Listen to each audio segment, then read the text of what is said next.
The City of Johannesburg is moving ahead with the possible sale or long-term lease of two major properties, the Pirate Sports Club in Greenside and the prestigious Killarney Country Club. Now, this particular property since 1970 has been paying just R2 a year in rent. The city now says the property is worth over 10 million with a fresh valuation set to be conducted before any final decisions are made. The proposed transaction will follow the city's land supply chain management policy approved by council in 2009. A public participation process is now underway, which could lead to the sale or renegotiation of these high-value leases. Now, joining me to expand on this, Sizeka, Tshabalala, project manager at the Joburg Property Company. Good to have you, and thank you very much for your time.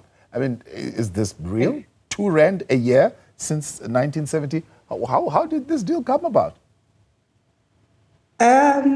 These are some of the leases that were concluded before the formation of JPC by the predecessors of the City Council of Johannesburg. So it was even before the Municipal Finance Management Act came into being. So these are leases that we have inherited. Yeah. And what does this mean in terms of what you've been losing in premiums for all these years? We've been losing quite a lot of money, taking into account that in terms of those old leases, we also, these were social leases by their own nature, which allowed the lessees to use the properties for sports and recreation purposes only, and not to undertake any commercial activities. But they were able to see the gap and used the properties for additional uses that also included commercial. Yeah. So was the city maintaining these properties? No. The maintenance obligation set with the tenants. So the city was not maintaining the properties. In terms of the agreements, the tenants were also maintaining them on behalf of the city. Yeah. Now, this change or this renegotiation around these two particular properties, what does it really mean, and how could the city benefit from it? The city is standing to benefit a market-related rental, and also looking at developments that would augment the current uses. Like if you are looking at Killarney, the tenant has also advised us as the city that there is potential for the development of a sports center. So if you look at that, there is some commercialization to an extent, as well as a redevelopment maybe of some residential, if the outcome of the public participation also advises as such. Yeah.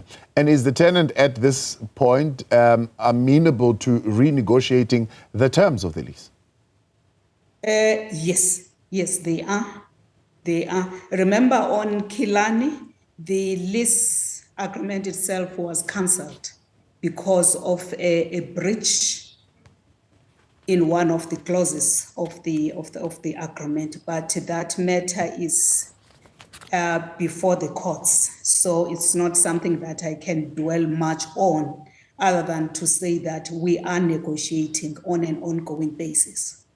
Now, of course, does that then therefore mean, for example, the grounds, the city will now then need to take the responsibility for the upkeep of those grounds in this new deal as you are negotiating, I suppose, market-related lease rentals? We didn't do any hostile action by the city, which would have resulted, if we were not negotiating with them, it would have resulted in an eviction, but we didn't evict them. So they are still on the property whilst we are looking at the tenure. Yeah. What are the other options? I mean, where else are you looking to be able at least to, I mean, as we are talking now, the City of Johannesburg has gotten a letter from Treasury to say, well, get your finances in order. And part of the challenges that the city is facing is to come up with a revenue collection and management system in place. So these are some of the areas where city could be able to get some revenue. So what other better options rather than, I suppose, leasing to the current tenants at a more favorable quantum than what we've been currently paying? You know, once we get an updated valuation, it is going to be one of the guiding tools for us to negotiate with them. So if they fail, then we can always go back to council and look at other options, maybe going out on a tender process. But the current state of affairs is not limiting us in terms of ensuring that we get a market-related rental on the property. Yeah. Is this a resolution supported by all parties in council? At this stage, what was supported by council was the public participation process.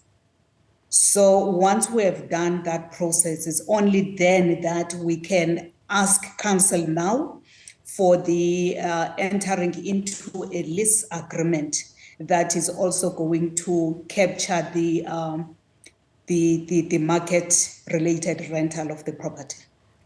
Now, I believe there's some heckling at some point in council with the Democratic Alliance voting against the motion, but there's also a call for public participation in this particular process. What would that look like?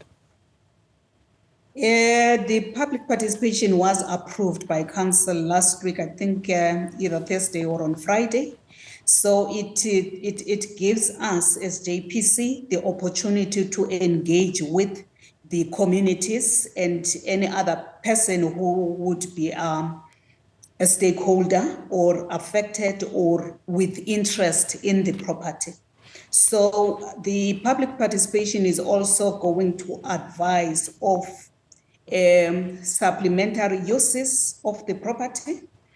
And then we are going to go back to council now to request permission to list the property, like I said earlier on, through a public tender or a deviation, depending also on the outcome of our negotiations, which we are also going to report back to council on. All right, Sizeka, we appreciate your time. Thanks so much for coming on. That's Sizeka Tshabalala, project manager at the Joburg Property Company, on the developments around those particular two properties. Now,